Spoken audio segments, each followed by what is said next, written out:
Jean-Baptiste Doumingue est mort la nuit dernière à son domicile de Noé, près de Toulouse. Celui que l'on surnommait le milliardaire rouge était âgé de 68 ans. Lionel Jospin, réélu premier secrétaire du Parti socialiste au lendemain du congrès de Lille, Jean Popren quitte la direction du PS. À Antenne 2, reconduction de la grève des techniciens et administratifs, mais suspension du mouvement des journalistes. Cette édition a été préparée par des journalistes, techniciens et administratifs réquisitionnés selon la loi ou non grévistes. Aujourd'hui, lundi 6 avril 1987, nouvelle journée de détention pour les otages français au Liban, Marcel Fontaine et Marcel Carton, Jean-Paul Kaufmann et Jean-Louis Normandin d'Antenne 2 n'ont toujours pas été libérés. Bonsoir. L'agriculteur gascon Jean-Baptiste Doumingue est mort d'un cancer au pancréas à son domicile de Noé, près de Toulouse. Il avait 68 ans. Au mois de décembre dernier, Jean-Baptiste Doumingue avait subi une délicate opération. Il était rentré chez lui, dans cette petite ville, ce petit village à Noé, en Haute-Garonne. On le voit ici. C'est un petit village agricole. Il y a une semaine, il y était rentré. Il était communiste, fidèle à ses convictions. Il était milliardaire, disait-on, et principal artisan d'énormes contrats agroalimentaires avec l'URSS et quelques pays africains. Maryse Manot. Doumingue, l'Africain, c'est la partie immergée de son empire. Ici au Gabon, il a vendu des usines clés en main, comme au Bénin, en Angola et dans presque tous les pays progressistes du continent. Son ambition, devenir le fournisseur privilégié des pays du tiers-monde, comme il l'a fait avec les pays de l'Est 40 ans plus tôt. Au départ, deux réseaux lui ont ouvert les portes du négoce avec l'Est.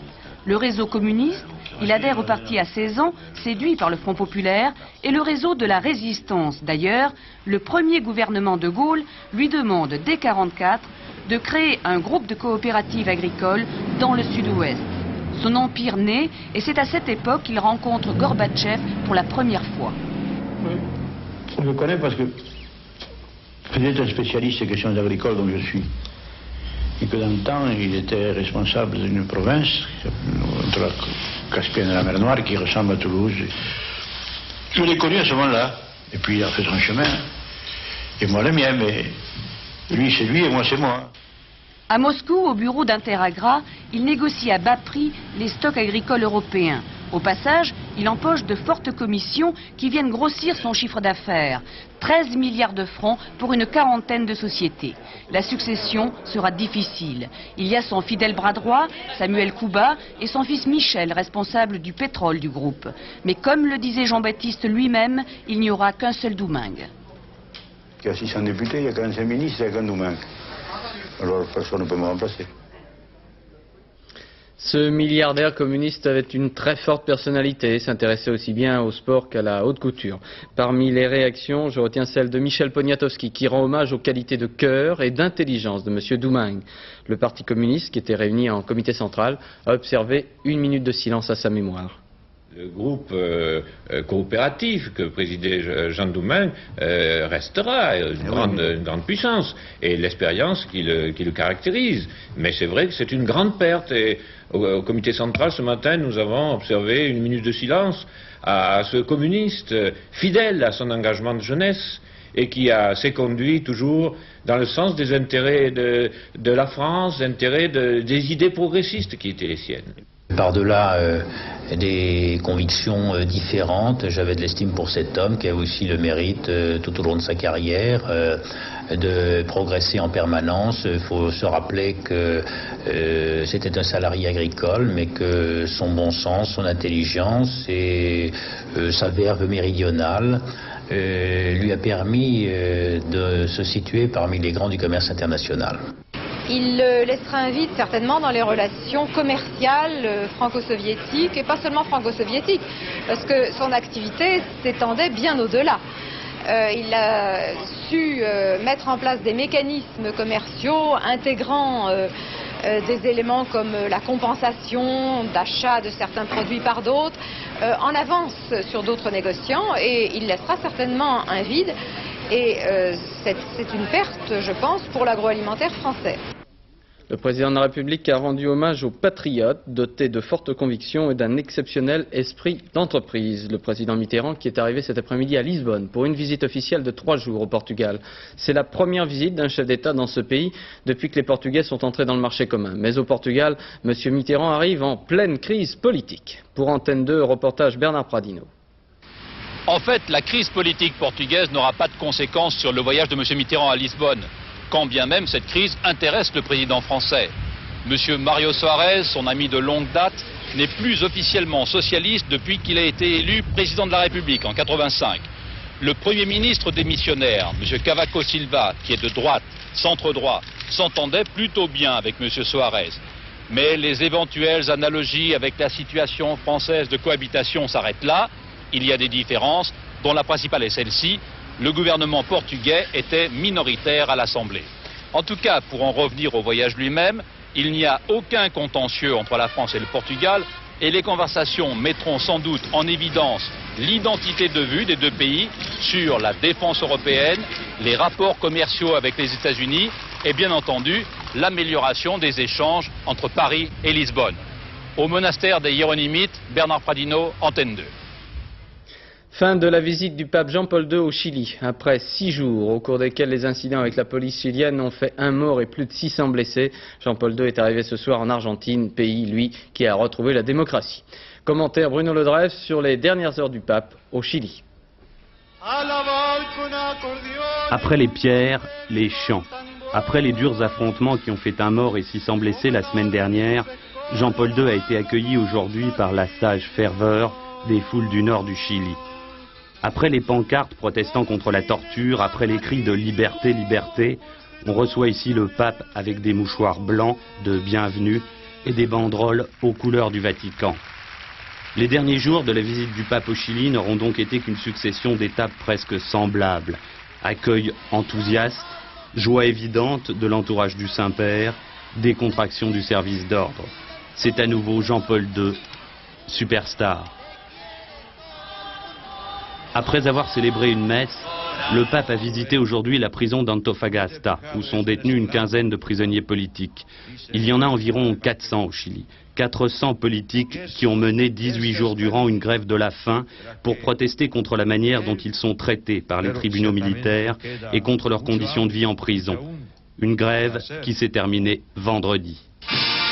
Avant de s'envoler pour l'Argentine, 3e étape de son périple en Amérique latine, Jean-Paul II a rencontré une dernière fois le général Pinochet au cours de la cérémonie d'adieu.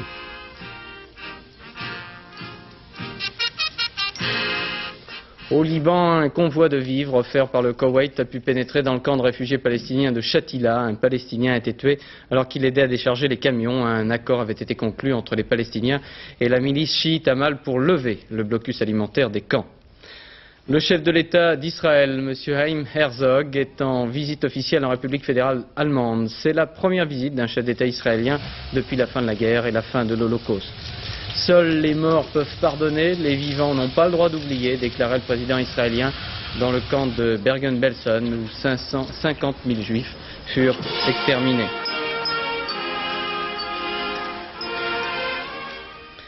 Poursuite des consultations sur la Nouvelle-Calédonie. Le député RPCR Jacques Lafleur était reçu par le ministre des Dom-Tom, M. Bernard Ponce. Objet de ces conversations, la préparation du référendum. Et M. Jacques Lafleur a bien demandé à M. Bernard Ponce que le référendum ait lieu à la date prévue et selon les modalités prévues par le gouvernement et le ministre des Dom-Tom, M. Ponce. Le ministre d'État Édouard Balladur vient d'annoncer un abaissement du taux de l'impôt sur les bénéfices pour les sociétés. On passe de 45 à 42%. Cela représente une avance de trésorerie d'environ 6 milliards de francs. Alors ça mérite quelques explications sur le pourquoi et le comment, Philippe. Oui, en fait, ces 6 milliards de francs constituent une avance de trésorerie importante mais temporaire pour 1987, car en principe, les entreprises devront rembourser cet avantage fiscal au début de l'année prochaine, à moins que d'ici là, eh bien, il devienne définitif. N'oublions pas que cette année, en 1987, le taux d'impôt sur les bénéfices des sociétés a déjà été ramené de 50 à 45% et que c'est l'an prochain, en 88, qu'il sera abaissé à 42%. Au ministère du Budget, on explique que le financement de ces 6 milliards est rendu possible par de bonnes rentrées fiscales et qu'il fera l'objet d'un amendement spécial probablement rattaché à la loi de l'épargne bientôt discutée au Parlement. Cette décision intervient au moment où l'économie occidentale paraît avoir de la peine à sortir de l'hiver et où, un peu partout, on révise en baisse les prévisions 1987. Ainsi, vendredi dernier, l'INSEE annonçait que la croissance des investissements en France ne serait pas cette année de 6%, mais de 3%. C'est une mauvaise surprise qui explique la réaction rapide d'Édouard Balladur, mais on remarquera une nouvelle fois que le ministre de l'économie et des finances a choisi la baisse de l'impôt plutôt que l'aide financière directe pour favoriser les investissements. Merci. L'agricultrice qui avait réussi à se faire entendre difficilement du président de la République en Franche-Comté lors de sa visite officielle, eh bien cette femme s'est enchaînée devant la mairie de Luxeuil en Haute-Saône. Cette femme de 40 ans, mariée, mère de 2 enfants, estime que la direction départementale de l'agriculture n'a pas pris en considération son dossier, qu'elle est pénalisée injustement. Mouvement de grève aujourd'hui à Antenne 2 de l'ensemble du personnel. Cette édition, comme celle de 13h, a été préparée par les personnes réquisitionnées ou non grévistes. En raison du service minimum, il n'y avait pas de télématin ni de C'est la vie. Il n'y aura pas ce soir de journal de fin de programme. Seules des émissions enregistrées ont été diffusées. Les journalistes ont décidé de ne pas reconduire le mouvement. Les techniciens et administratifs poursuivent, eux, la grève. Explication avec le reportage à Antenne 2 de Gérard Morin. Ici, sur le premier point... Pour les journalistes d'Antenne 2, la grève est suspendue, les motifs demeurent. Ils ont estimé que leur mouvement a été très suivi aujourd'hui, qu'un coup de semonce a été lancé, et maintenant ils redemandent le dialogue à leur direction. Pour les autres personnels, la grève continue à l'appel de la CFDT et de la CGT. Ils reprochent à la direction de la chaîne d'augmenter le nombre d'émissions sans que les moyens suivent. Ils se plaignent aussi d'un manque de dialogue avec cette direction qu'ils jugent trop autoritaire. Les syndicats estiment qu'ils n'ont rien obtenu, sauf sur un point. Le seul point sur lequel il y a eu une avancée est précisément celui qui ne dépendait pas de la direction d'Antenne 2 et qui a été débloqué par la tutelle. C'est, comme vous le savez, le rétablissement du principe d'indépendance de l'information. Sur tous les autres points, les réponses sont négatives entièrement. Une partie du personnel d'Antenne 2 n'était pas en grève aujourd'hui à la demande de Force ouvrière. Certains points stratégiques étant ainsi contrôlés, des programmes ont pu être diffusés. FO pense que la grève est malvenue. Je veux dire, c'est pas la grève qui va nous... D'abord, la publicité va s'en aller, je veux dire, et dans le contexte actuel, c'est très très très mauvais. On va pas faire le jeu des concurrents. Même référence à la concurrence avancée par la direction d'Antenne 2. Dans un communiqué, elle constate que l'indépendance de l'information est réaffirmée, qu'elle a la volonté de dialoguer, et qu'Antenne 2 doit être unie et compétitive pour faire face à la transformation actuelle de l'audiovisuel.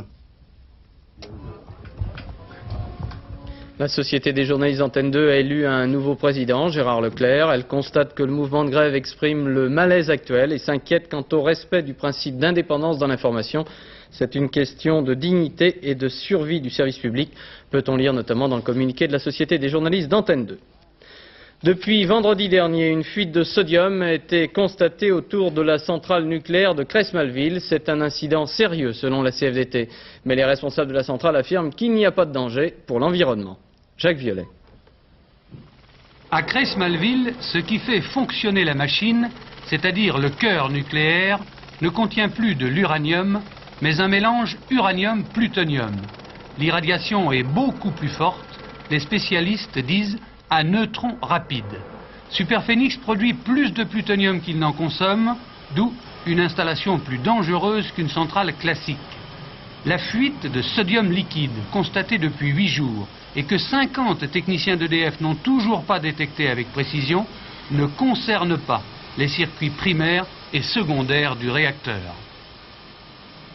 D'une part, il s'agit d'une installation annexe qui est destinée à recevoir les éléments combustibles après irradiation. Nous venons de démarrer Cresmes-Malville, donc il n'y a pas d'éléments combustibles irradiés et ce sodium n'a pas vu la radioactivité. Il est donc inactif. Par ailleurs, cette fuite se produit à l'intérieur d'une cuve de sécurité qui est précisément prévue pour ces cas de fuite, qui est pleine d'azote et par conséquent il n'y a aucun risque d'inflammation de ce sodium. Superphénix est la première installation de ce type en France, un prototype qui fonctionne avec 5 tonnes de plutonium, un des produits les plus dangereux qui existent. Cette fuite, qui ne devrait pas avoir de conséquences, pourrait être due à une erreur de conception ou de fabrication. Arrestation de Roger Knobelspiess par la police urbaine de Perpignan dans les Pyrénées-Orientales aujourd'hui. C'est à la suite d'un hold-up commis à Thuir que Roger Knobelspiess aurait été arrêté. Un gendarme a été blessé par balle lors de la course-poursuite avec les malfaiteurs. 15h cet après-midi, 2 hommes en cagoule surgissent dans cette agence de la Banque Populaire de Thuir. Ils sont armés et se font remettre les clés du coffre. Rapidité, précision, ils emportent leur butin et prennent la fuite à bord d'une R11. À la sortie de la ville, échange de voitures, mais à présent ils sont suivis par 2 motards de la gendarmerie. Dans leur course, les gangsters ouvrent le feu et blessent légèrement l'un des motards. Mais la cavale ne s'arrête pas pour autant. Ils prennent en otage un automobiliste et lui volent son véhicule. Direction Perpignan. Mais là, un important dispositif policier a été mis en place. Les 2 malfaiteurs se rendent sans résistance. Surprise des forces de l'ordre, l'un des 2 hommes est amputé d'un doigt. Ils reconnaissent Roger Knobelspiess. Depuis plus de 10 ans, Roger Knobelspiess occupe le devant de la scène judiciaire. Première condamnation, 1972, 12 ans pour le braquage d'une station-service, Knobelspiess a toujours nié. 4 ans plus tard, il s'évade et commet en quelques mois une série de hold-up. Fin 77, nouvelle arrestation, son procès s'ouvre en 81. Verdict, 5 ans. Mais aussitôt, François Mitterrand qui vient d'être élu le gracie. Pendant sa détention, Knobelspiess avait mené une croisade contre les quartiers de haute sécurité. Son livre QHS lui avait valu le soutien de nombreuses personnalités françaises. En 81, Knobelspiess est donc libre, mais il est aussitôt repris dans l'engrenage de la délinquance. 82, il est impliqué dans une fusillade à Elbeuf. 83, c'est l'attaque d'un fourgon blindé à Palaiseau. Acquitté pour Palaiseau début 86, il n'a toujours pas été jugé pour la fusillade d'Elbeuf. Il a refusé de se présenter devant la cour d'assises. Depuis 4 mois, Roger Knobelspiess était à nouveau en fuite. Résultat favorable à la gauche après les 5 élections cantonales partielles d'hier. 2 communistes et 3 socialistes sont élus grâce à un très bon report des voix en faveur des candidats les mieux placés. Au lendemain du congrès socialiste de Lille, le communiste André Lajoigny sur Antenne 2 dénonçait pourtant un accord entre le président de la République, le PS et la droite. Le président du groupe communiste soupçonne toujours le PS de vouloir s'allier avec le centre. Les socialistes, eux, se sont réunis aujourd'hui en comité directeur. Pas de surprise, Lionel Jospin est réélu et Jean Popren s'en va. Reportage Pascal Guimier. Parti macho, parti bobo. Après 1h30 de débat à huis clos, première suspension de séance, le moment des confidences. Les négociations achoppent sur les quotas. Entendez le nombre de femmes siégeant au bureau exécutif. 5 sur 35, Yvette Roudy trouve la pilule plutôt amère et le fait savoir. Finalement, elles seront entendues, une victoire. À 17h, c'est officiel, Jean Popren quitte bien son poste de numéro 2. Arrivé avec un très large sourire, il abandonne le secrétariat national. Faisant contre mauvaise fortune bon cœur, il réaffirme sa différence. Dans cette recomposition générale, une composante nouvelle s'est affirmée pendant le Congrès. Dynamique sociale, rassemblement à gauche, pluralisme du parti. C'est cela qu'avec des milliers de militants, il faut faire vivre pour gagner en 88 et pour, au-delà, user au mieux de la victoire. 18h45, les jeux sont faits. Lionel Jospin donne enfin la liste des heureux élus au secrétariat national, le Saint des Saints. Intronisation des vedettes, pêle-mêle Laurent Fabius, Jacques Lang, Pierre Mauroy, Louis Mermaz, Pierre Bérégovoy ou bien Michel Delbar. Tous siégeront autour du premier secrétaire, une direction resserrée. Les recalés sont de taille aussi, Michel Rocard, Jean-Pierre Chevènement ou bien Pierre Jox. Ils feront désormais partie d'un groupe de travail informel que Lionel Jospin consultera quand il le jugera bon. Pour m'aider à réfléchir à un certain nombre de choses, mais pas de façon... Non, ça n'est pas institutionnel. Non, ça ne s'appelle pas. Plutôt, c'est moi qui les appelle. Jean Popren y aura aussi sa place, peut-être un lot de consolation.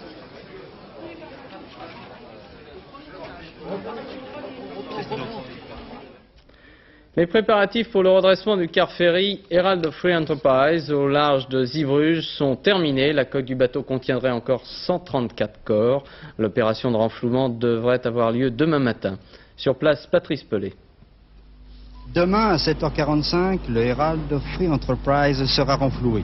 Toute l'après-midi, les techniciens ont testé une dernière fois l'ensemble du matériel. Les câbles entre le ferry et les grues géantes ont été tendus pour vérifier la solidité des 36 points d'ancrage. L'ensemble des liaisons radio a été testé lui aussi. Il faut que la coordination entre tous les techniciens soit parfaite. En début d'après-midi, pour la première fois, Hans Wallenkamp, chef des opérations, a donné une conférence de presse. Tout devrait bien se passer, nous a-t-il affirmé. Nous sommes prêts. Mais il faudra environ une dizaine d'heures pour parvenir à redresser le bâtiment. À 17 h demain, tout devrait être terminé. Les gens d'expérience, comme les plus sceptiques, sont convaincus que nous redresserons le navire intact, à 100%. Le ferry renfermerait encore 134 corps, un chiffre énorme qui sera vérifié à partir de demain, dès que le bateau sera renfloué. Scandale en Grande-Bretagne, une cousine de la reine Elisabeth vit enfermée dans un hôpital psychiatrique depuis près de 50 ans. On la croyait morte depuis près de 30 ans. Le quotidien The Sun à Londres laisse entendre que la famille royale est responsable de cette dissimulation. Londres, Alain Cancès. Scandale dans la famille, et ce qui est beaucoup plus grave, dans la famille royale britannique. Le Sun, le plus vendu des quotidiens populaires anglais, a appris ce matin à ses 4 millions de lecteurs que 2 membres de la famille royale avaient passé toute leur vie dans un hôpital psychiatrique. Il s'agit de 2 femmes, Nerissa et Catherine Bowes-Lyon, cousines au premier degré de la reine d'Angleterre et nièces de la reine-mère. Ces 2 femmes ont été internées il y a maintenant près de 40 ans. Mais là où le vrai scandale commence, c'est que le Buck Peerage, le bottin mondain de Grande-Bretagne, le livre qui fait autorité dans l'aristocratie, a annoncé il y a plus de 20 ans que ces 2 femmes étaient mortes. Une regrettable erreur que l'un des responsables de cet ouvrage de référence a justifié en affirmant « Lorsqu'un des membres de la famille royale nous donne une information, nous ne pensons même pas à vérifier ». Pour aggraver encore le scandale, certains membres du personnel de l'hôpital psychiatrique ont déclaré que jamais aucun membre de la famille royale n'était venu visiter les 2 malades. L'une des 2 sœurs, Nerissa, est morte l'an dernier. Elle a été enterrée dans le cimetière de l'hôpital, alors que tous les autres membres de la famille sont enterrés dans le cimetière du château familial. La seconde, Catherine, est toujours vivante, débile c'est vrai, mais en bonne santé. Tout cela évidemment fait désordre, d'autant que la reine-mère est présidente honoraire de la principale association d'aide aux handicapés mentaux. C'est ici, à Clarence House, qu'habite la reine-mère. Tous les Britanniques ont pour elle une profonde tendresse. C'est le personnage le plus intouchable de la famille royale. Reste à savoir quel effet aura sur sa légende cette malheureuse affaire, comme on disait aujourd'hui dans la bonne société londonienne. Sport, cette nuit à Las Vegas, championnat du monde de boxe catégorie poids moyen entre Marvin Hagler et Ray Sugar Leonard. Hagler est peut-être favori. Il y aurait d'un côté un bon et de l'autre côté un méchant. Alors pour s'en faire une idée, les voici, présentés par Francis Marotto. La trompette pour une renommée, celle d'un boxeur, cette nuit, dans la ville de tous les paris, Las Vegas. Le résultat du plus gros enjeu sportif de tous les temps se jouera donc sur un ring. 60 milliards de centimes en jeu entre Ray Sugar Leonard et Marvin Marvelous Hagler. Hagler, champion du monde des poids moyens, le champion qui inspire la peur. Surnommé le maître du désastre par ses adversaires, il a abrégé 12 de ses 13 championnats du monde, seul Durant a terminé debout. Ce soir, Hagler combat pour 23 milliards de centimes, mais aussi pour approcher le record de Carlos Monzon, qui a défendu 14 fois son titre mondial. Vainqueur, Hagler ne serait plus qu'à une victoire du record. Face à ce guerrier, qui peut lever les bras en signe de victoire? Ray Sugar Leonard, depuis 3 ans, il a troqué les gants de boxe pour le costume. Leonard, le gentil pour toute l'Amérique, le rêve. La réalité, Leonard, blessé à l'œil gauche, opéré d'un décollement de la rétine. Pourra-t-il éviter ce type de coup comme face à Hearns? Mais si Leonard reçoit, il sait aussi donner. Alors pour 11 milliards de centimes, Leonard est revenu sur sa décision avec un nom à la bouche. Marvelous Marvin Hagler. God bless you, avait-il déclaré en se retirant. Dieu vous protège. Dieu vous protège-t-il ce soir, Leonard? Thank you and God bless you all. Bon, il y en a un qui est plus mignon que l'autre, hein, quand même. Oui. Alors, pour la météo? Mais je ne ferai pas de jugement de valeur. Je ne mettrai pas de jugement de valeur. Pour la météo, une goutte de soleil pour demain. Et ce titre est fait pour vous mettre en garde, car la nuit et la matinée risquent d'être très nuageuses et humides, donc avec des petites pluies. Et puis demain après-midi, ça s'arrangera. Nous allons regarder l'image satellite. Effectivement, il y a des nuages qui s'échappent de cette masse assez compacte que vous voyez sur le Portugal et l'Espagne. Ils remontent sur notre pays. Résultat, sur la carte, donc, matinée très nuageuse. Demain, Demain après-midi, les nuages stagneront sur les côtes de la Manche en donnant des averses. Certains s'accrocheront aussi sur le relief, Pyrénées, Massif central, Alpes, mais partout ailleurs, les éclaircies se développeront. Ce seront de belles éclaircies. Et les températures remontent nettement puisqu'elles sont conformes maintenant aux normales saisonnières. Nous irons dans l'après-midi de 12 à 17 degrés sur la moitié nord et de 16 à 21 degrés sur la moitié sud, maximum sur la Corse. Demain, mardi 7 avril, le soleil se lèvera à 7h19, se couchera à 20h28 et ce sera la Saint-Jean-Baptiste. Merci. En fin de programme, après la série La Mafia, Caméra 2 et Le Corps Vivant, il n'y aura pas de dernier journal en raison de la grève et du service minimum. Demain, je suis dans l'incapacité de vous donner plus de précisions pour les programmes d'Antenne 2. À demain 20h. Bonsoir. Merci.